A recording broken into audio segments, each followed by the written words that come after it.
Hi, this is Michael Buffer, and you're watching DONTAE'S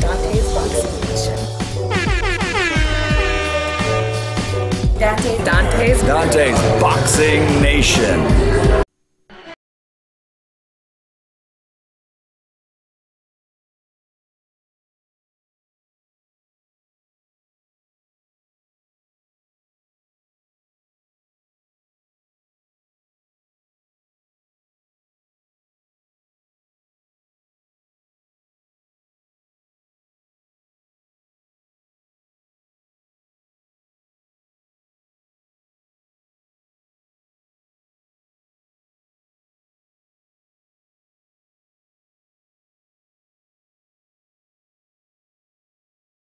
DONTAE'S Boxing Nation, what's going on, guys?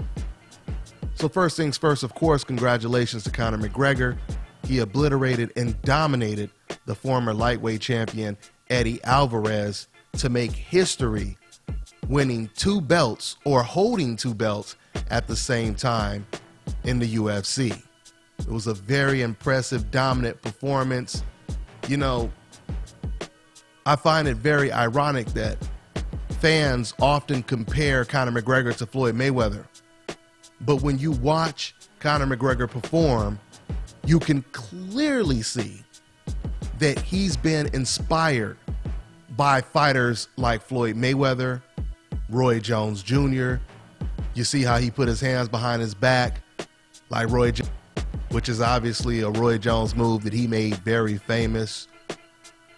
Conor McGregor is a very rhythmic, soulful fighter, if we can put it that way. Fighters like Eddie Alvarez, they're not going to ever have a chance against a fighter like Conor McGregor, because you can see in the first round that Eddie, he did not have the rhythm, the speed, and coordination to compete with Conor McGregor. That's what it's going to take to really give Conor McGregor a real challenge. It's going to take someone with rhythm, coordination, and a strong wrestling background, with, of course, a touch of jiu-jitsu. But to basically recap and go over what took place in those first 2 rounds, or the only 2 rounds of the fight, once again, I have to reiterate, Conor McGregor, he looked like the Floyd Mayweather version of the UFC. And I know that people have already been saying that, but you know, you have to really reinforce that notion when you see what Conor McGregor did tonight.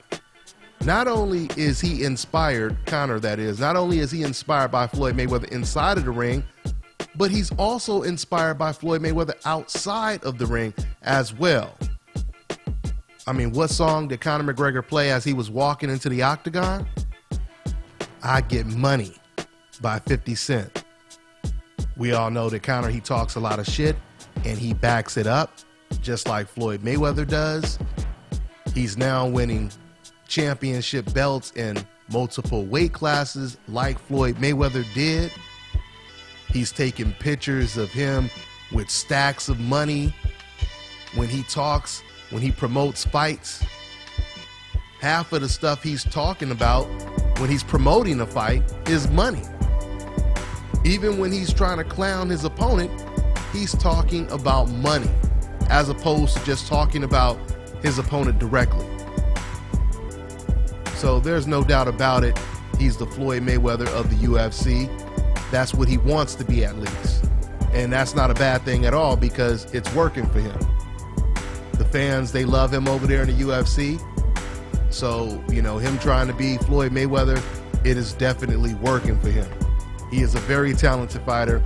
I was very, very impressed with his performance.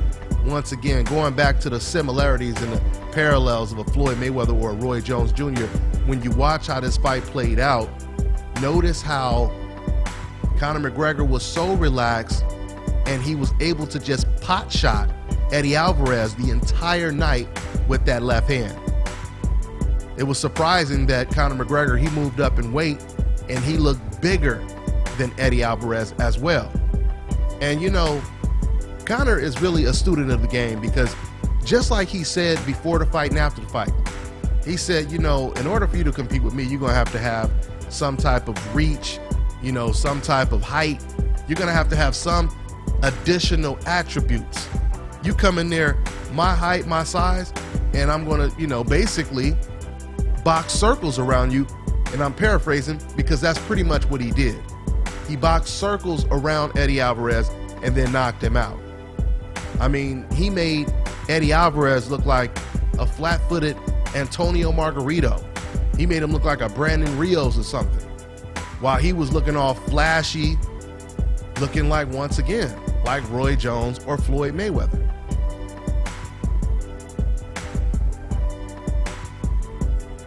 Now, of course, we already know the racist fans, they're going to hate that comparison because they hate when you compare someone like Conor McGregor, who's not black, comparing him to a black fighter. They hate that. But they could cry all they want, because over here on this channel, you're going to get the whole damn truth, regardless if you're ready for the truth or not.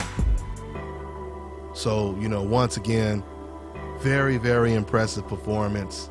I look forward to seeing what type of challenges will be out there for Conor McGregor in the near future. There aren't too many fighters out there that have that type of style that would really, really give Conor McGregor a run for his money, at least not right now. But there's new fighters popping up every day in the UFC. Eddie Alvarez, he said right before the fight, he was comparing himself to Nate Diaz. And he was like, you know, people tried to build up Nate Diaz like he was a monster. But Eddie said, but the truth and the reality is, Nate Diaz, you know, he wins half his fights and he loses half his fights. It's ironic he would say that, and he would get blown out of the water quicker than Nate Diaz did. In fact, while Diaz was Conor McGregor's toughest 2 fights, Alvarez turned out to be one of Conor McGregor's easiest fights. So once again, that's my thoughts on this fight. I was very, very impressed with Conor McGregor. He is a very exciting fighter to watch. We'll see what happens in the future. That's all I got for now, guys. I'm on to the next one.